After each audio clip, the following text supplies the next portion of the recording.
वैसे अगर आपसे पूछा जाए कि आप पढ़ने के लिए या फिर जॉब करने के लिए कौन सी कंट्री जाना चाहते हैं तो मोस्टली लोग क्या जवाब देते हैं, जैसे कि यूएस, यूके, यूएई, कनाडा। तो मोस्टली यही वो कंट्रीज़ हैं, सिंगापुर, जहाँ पर जो इंडियंस हैं वो जाते हैं। बट सरप्राइजिंगली अब जो इंडियंस हैं वो इन सब जगहों को छोड़कर रशिया जा रहे हैं, जहाँ पर ऑलरेडी वॉर जैसी सिचुएशन है विद यूक्रेन, और ये हालात 2022 से ऐसे ही हैं। बट आई वॉज सरप्राइज्ड कि वहाँ पर लोग क्यों जा रहे हैं, क्यों जहाँ पर लड़ाई चल रही है, वॉर चल रही है, वहाँ पर जाना चाहते हैं। तो इसका आंसर है अनएम्प्लॉयमेंट। तो इंडिया के अंदर काफ़ी अनएम्प्लॉयमेंट है और जॉब की तलाश में वो कुछ भी कर रहे हैं, कहीं पर भी जा रहे हैं। और इस बात से सिर्फ आप और मैं नहीं बल्कि रशिया भी सरप्राइज्ड है, क्योंकि रशियन ऑब्जर्वर्स का कहना है कि जो 2023 का एंड था उस टाइम पर काफ़ी सारा रश देखा गया था, काफ़ी सारे इंडियंस जो थे वो मॉस्को आए। नॉर्मली क्या होता है, उस टाइम पर बहुत ही कम इंडियंस जो है कंट्री को विज़िट करते हैं, क्योंकि वहाँ पर बहुत ज़्यादा ठंड होती है। तो उस वजह से नॉर्मली तो क्या होता है, बहुत ही कम लोग जाते हैं, लेकिन इस बार जो नंबर था वो काफ़ी ज़्यादा था। यानी कुछ तो चेंज हुआ है after Russia launched it's invasion of Ukraine. क्योंकि ऐसा नहीं है कि कभी भी रशिया ने कोशिश नहीं की कि जो इंडियंस है वो वहाँ पर आए। उन्होंने काफ़ी अटेम्प्ट्स किए कि जो इंडियन वर्कर्स हैं वो वहाँ पर आए, लेकिन कभी भी जो है इतना रश देखने को नहीं मिला। स्पेशली वो इंडियंस जो कि और जॉब्स कर रहे हैं, जैसे कि वो रोड पे काम कर रहे हैं, और भी काफ़ी सारे जो जॉब्स हैं वहाँ पर इंडियंस को देखा गया है कि वो लोग काम कर रहे हैं। बट वो ऐसा क्यों कर रहे हैं, ऐसा क्या चेंज हो गया है इंडिया के अंदर? ठीक है, अनएम्प्लॉयमेंट है, काफ़ी समय से अनएम्प्लॉयमेंट है, जॉब की प्रॉब्लम इंडिया में बहुत समय से है। सडनली ऐसा क्या हो गया, ऐसा क्या नया हो गया कि जो इंडियंस हैं वो रशिया जा रहे हैं? तो इस बारे में जब डिटेल में समझा गया, और ये सब कुछ जो है सामने तब आया जब सोशल मीडिया पे एक वीडियो वायरल हुआ। इस वीडियो के अंदर 7 मैन जो हैं वो एक रूम के अंदर हैं जिन्होंने यूनिफॉर्म पहन रखी है, और इस वीडियो को उन्होंने उसी रूम में रिकॉर्ड किया है विद अ क्लोज विंडो, जहाँ पर जो है सब लोग खड़े हुए हैं और उनमें से एक बोल रहा है। सब ने अपनी स्टोरी शेयर की, जिसमें से एक जो पर्सन है उसने ये बताया कि कैसे वो रशिया गया था as a tourist for the new year on December 27, और जब वो वहाँ गया तो वहाँ पर वो एक एजेंट से मिला जिसने उन्हें हेल्प किया, उसको हेल्प किया कि वो कैसे अलग अलग जगह जो है वो रशिया में घूम सकता है। इसके बाद उस एजेंट ने उसे ऑफ़र किया था कि वो उनसे बेलारूस भी लेके जाएगा, लेकिन उन्हें ये बात पता नहीं था कि बेलारूस जाने के लिए भी वीज़ा चाहिए होता है, उस कंट्री में जाने के लिए वीज़ा चाहिए होता है। और वहाँ जाने के लिए उन्होंने उसे पैसे दिए कि ठीक है, जो भी है, जैसा भी आपको अरेंजमेंट कराना है आप करा दो। लेकिन उसके बाद जो एजेंट है उसने और पैसा मांगा जो उनके पास नहीं था, एंड एट लास्ट उस एजेंट ने क्या किया, उन्हें हाईवे पे छोड़ दिया, अबेंडन कर दिया। अब इसके बाद जो है वो मेन कहानी शुरू होती है, क्योंकि इन लोगों को उस एजेंट ने छोड़ दिया था, हाईवे पे छोड़ दिया था, और तभी उन्हें पुलिस ने पकड़ लिया और उनको किसको हैंड ओवर कर दिया गया, टू दी रशियन आर्मी। इसके बाद उनको जो है लॉक कर दिया गया to some unknown place for around 3 to 4 days। और जब उन्हें निकाला गया, वहाँ से बाहर निकाला गया, तो उन्हें फोर्स किया गया था कि वो साइन करें एक कॉन्ट्रैक्ट जहाँ पर वो हेल्प करेंगे रशियन आर्मी को to work as helpers, drivers, cooks. और उन्हें थ्रेटन किया गया कि अगर वो ऐसा नहीं करेंगे, इसे साइन नहीं करेंगे, तो उन्हें 10 साल के लिए जेल में डाल दिया जाएगा।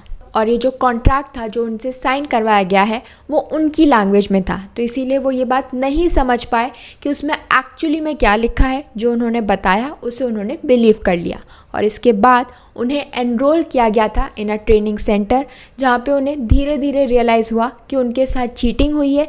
उन्हें आर्मी के अंदर जो है एनरोल करा दिया गया है और ट्रेनिंग दी जा रही है। और जब उनकी जो ट्रेनिंग है वो ख़त्म हो गई तो उन्हें यूक्रेन छोड़ा गया, जहाँ पर उन्हें फ्रंट लाइन पे छोड़ दिया गया था। And now they are saying कि उन्हें फ्रंट लाइन पे पुश किया जाएगा। तो ट्रेनिंग देने के बाद हमें यहाँ पर यूक्रेन छोड़ दिया गया। यूक्रेन हमारे साथ, हमारे जो साथी थे उनको ना फ्रंट लाइन पर डाल दिया गया है। हमारे साथ और भी साथी थे और हम 7 बंदे हैं जो कि 1 या 2 दिन के अंदर हमें भी कह रहे हैं कि आपको फ्रंट लाइन में डालेंगे और आप सबको युद्ध लड़ना पड़ेगा। हम बिल्कुल भी युद्ध के लिए नहीं तैयार हैं। हमें किसी को भी अच्छे से बंदूक भी नहीं पकड़नी आती और ये हमें फ्रंट लाइन पर डालना चाहते हैं। तो इस वीडियो में वो जो फंसे हुए लोग हैं वो यही होप कर रहे हैं कि जो इंडियन गवर्नमेंट है, जो एम्बेसी है, वो उनकी हेल्प करे। और ये एक इंसान की कहानी नहीं है, ऐसे और भी लोग जो हैं वो रशिया के अंदर हैं। काफ़ी सारे लोग पंजाब, कश्मीर, कर्नाटका, गुजरात और तेलंगाना से जो हैं वहाँ पर रशिया का जो वॉर चल रहा है यूक्रेन के साथ, वहाँ पर ट्रैप हो गए हैं, फंस गए हैं। तो ये तो पूरी जिसकी मैंने कहानी बताई वो टूरिस्ट की तरह गए थे। इसके अलावा बहुत सारे लोग वहाँ पर बेटर जॉब्स की तलाश में चले गए थे और ये सब उनके साथ इसलिए हुआ because they were being ड्यूप्ड through a YouTube channel जो कि उनसे प्रॉमिस कर रहा था मोर मनी, कि अगर वो रशिया में जाएंगे तो उन्हें बेटर जॉब्स मिलेंगी। और जब इन लोगों की फैमिली से पूछा गया जो कि इंडिया के अंदर है, तो उनकी फैमिलीज़ का भी कहना था कि इन लोगों के साथ धोखा हुआ है। They were tricked into believing that they were applying for jobs as helpers, क्योंकि उनको ये कहा गया था कि जहाँ पर वो भर रहे हैं या एप्लीकेशन भर रहे हैं वो हेल्प करेंगे रशियन गवर्नमेंट के जो ऑफिसेज हैं उसके अंदर, मोस्टली इन मॉस्को। बट अब जब वो लोग वहाँ पर पहुँचे हैं तो उन्हें बात पता चली है कि उन्हें फोर्स किया जा रहा है to head to the front lines. और जब इसके बारे में गवर्नमेंट को पता चला तो जो मिनिस्ट्री ऑफ एक्सटर्नल अफेयर्स के स्पोक्स पर्सन हैं रणधीर जायसवाल, तो उनका कहना था कि ऐसे करीब 20 इंडियंस हैं जो कि वर्क कर रहे हैं, काम कर रहे हैं वहाँ पर एज सपोर्ट स्टाफ और helpers with the Russian army, और उन्होंने कॉन्टैक्ट किया है इंडियन अथॉरिटीज़ को फॉर असिस्टेंस। इसके अलावा जो गवर्नमेंट है वो लोगों को बता रही है, अवेयर करा रही है कि वो इस तरीके के वेंचर में जो है ना फंसे, जहाँ पर वॉर चल रही है, ऐसी डिफ़िकल्ट सिचुएशंस है वहाँ पर जो है ना जाए। और जो गवर्नमेंट है वो अपनी तरफ से पूरी कोशिश कर रही है, रेगुलर टच बनाए हुए है with Russian authorities in India as well as in Moscow. और जब ये वीडियो वायरल हुआ और ये पूरा इशू सामने आया कि कैसे जो इंडियंस हैं वो रशिया पहुंच गए हैं ये सोच के कि उन्हें बेटर जॉब मिलेगी, बेटर पे मिलेगी, तब स्टार्ट हुई इन्वेस्टिगेशन। तो जो इंडिया की सीबीआई है, जो कि सेंट्रल ब्यूरो ऑफ इन्वेस्टिगेशन है, उन्होंने रेड किया, उन्होंने समझा कि कैसे इंडियंस को ऐसा लगा कि वहाँ पर उन्हें बेटर जॉब्स मिलने वाली है, वो रशिया के जो गवर्नमेंट ऑफिसेज हैं उसमें काम करने वाले हैं। तो इसका रीज़न तो है यूट्यूब चैनल, जिसमें ये क्लेम किया जा रहा था कि उन्हें बहुत अच्छी जॉब मिलेगी। तो इसी वजह से सीबीआई ने अपनी इन्वेस्टिगेशन स्टार्ट की और रेड किए मेजर ह्यूमन ट्रैफिकिंग नेटवर्क्स, जो कि क्या कर रहे थे, गलेबल यूथ्स को जो है टारगेट कर रहे थे, यानी वो लोग जिनके पास काम नहीं है, वो परेशान हैं, तो उनको टारगेट कर रहे थे और ऑफ़र कर रहे थे काफ़ी अच्छी जॉब, ल्यूक्रेटिव जॉब्स, कि अगर वो यहाँ से चले जाएंगे तो उन्हें कितनी सारी अपॉर्चुनिटीज़ अवेलेबल होंगी।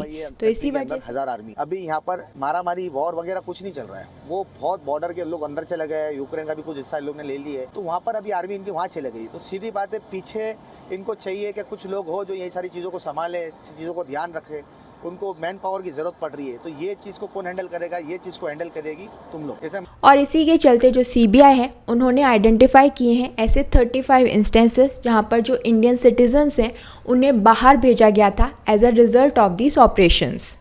और सीबीआई को ये पता चला, उन्होंने ये बताया कि ये जो ट्रैफिकर्स हैं they have been operating as an organised network, और वो ल्योर करते हैं इंडियन नेशनल्स को थ्रू सोशल मीडिया चैनल्स, जैसे कि जो यूट्यूब है उसके थ्रू वो लोगों को बताते हैं कि कैसे अगर वो बाहर जाएंगे, उन कंट्रीज़ के अंदर जाएंगे, तो वहाँ पर उनके पास कितनी सारी अपॉर्चुनिटीज़ हैं। इसके अलावा वो ये भी बता रहे हैं, जो यूट्यूब चैनल के थ्रू वो ये भी बता रहे हैं कि उनके खुद के कितने कॉन्टैक्ट्स हैं, एजेंट्स हैं for highly paid jobs in Russia.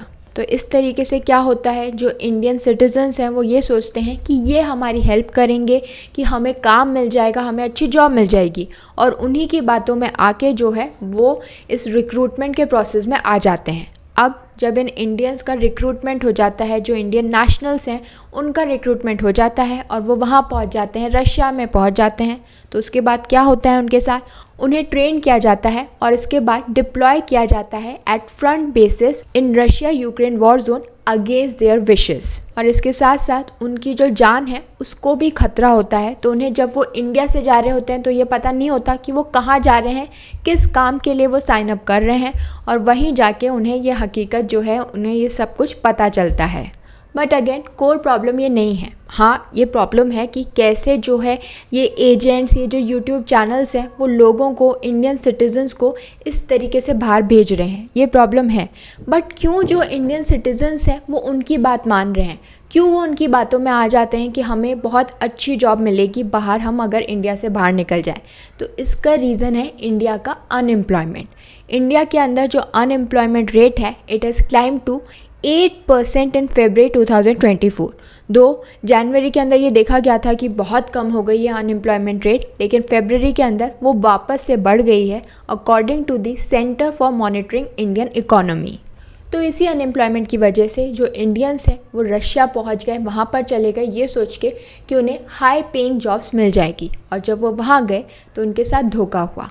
अब जब ये पूरा मामला सामने आया है तो जो इंडियन गवर्नमेंट है वो कोशिश कर रही है कि कैसे हम अपने लोगों को, अपने जो इंडियंस हैं उन्हें वापस से इंडिया के अंदर ला सकें। अब इस सिनेरियो में क्या होता है, इंडिया और रशिया के जो रिलेशंस हैं वो काफ़ी बड़ा रोल प्ले करेंगे। दो इंडिया ने अभी तक कोई भी जो है सपोर्ट नहीं लिया है, ना तो यूक्रेन का लिया है ना ही रशिया का लिया है। तो जो भी उन्होंने वहाँ पे लड़ाई चल रही है, जो रशिया ने इन्वेजन किया है यूक्रेन का, उसके अंदर इंडिया ने अपनी एक न्यूट्रल पोजीशन रखी है।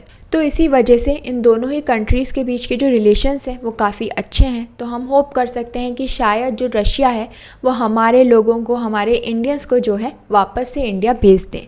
अगर हम ट्रीटी की बात करें तो कोई ऐसी स्पेसिफिक ट्रीटी तो नहीं है इंडिया और रशिया के बीच में जो कि स्पेसिफिकली फोकस कर रही है on the return of Indians from Russia, लेकिन ये दोनों ही कंट्रीज़ जो हैं वो स्ट्रॉन्ग और लॉन्ग स्टैंडिंग रिलेशनशिप जो है शेयर करती हैं with several agreements in place, जो कि इनडायरेक्टली हेल्प करेगा इस प्रोसेस में, जैसे कि जो कॉन्सुलर अग्रीमेंट है। तो दोनों ही कंट्रीज़ के अंदर जो है कॉन्सुलर ऑफिसेज़ हैं और ये ऑफिस प्रोवाइड करेंगे assistance to Indian citizens in Russia, specially वो जो लोग इंडिया वापस से आना चाहते हैं, रिटर्न करना चाहते हैं। तो ये वो ऑफिसेज़ हैं जो उन्हें हेल्प करेंगे। इसके अलावा काफ़ी सारे बायलैटरल अग्रीमेंट्स भी हैं दोनों कंट्रीज़ के बीच में, जैसे कि for economic cooperation, trade and cultural exchange. तो ये जो अग्रीमेंट्स हैं ये भी हेल्प करेंगे in creating a more favourable environment for Indian citizens living in Russia. इसके अलावा इंडिया और रशिया के बीच में स्ट्रैटेजिक पार्टनरशिप भी है जो कि कवर करती है political, military and security cooperation. तो ये भी जो है इनडायरेक्टली इम्प्रूव करती है communication and coordination between the two countries, जो कि काफ़ी हेल्पफुल रहेगा in facilitating the return of Indian citizens. और इसके अलावा अगर जो इंडियन सिटीजन्स हैं वो कोई भी चैलेंज फेस कर रहे हैं इन रिटर्निंग टू इंडिया, तो उन्हें क्या करना चाहिए? सबसे पहले उन्हें कांटेक्ट करना होगा to the nearest Indian embassy और consulate in Russia for assistance. इसके अलावा वो कांटेक्ट कर सकते हैं to the Indian ministry of external affairs. तो ये कुछ ज़रिए हैं जिनके थ्रू हम अपने इंडियंस को जो है वापस से इंडिया बुला सकते हैं, और इसके अंदर जो गवर्नमेंट है उसका बहुत बड़ा रोल प्ले रहेगा। कैसे वो जो है रशिया को कन्विंस करती है कि वो हमारे इंडियंस को, हमारे लोगों को, हमारे सिटीजन्स को हमारे पास वापस भेज दें।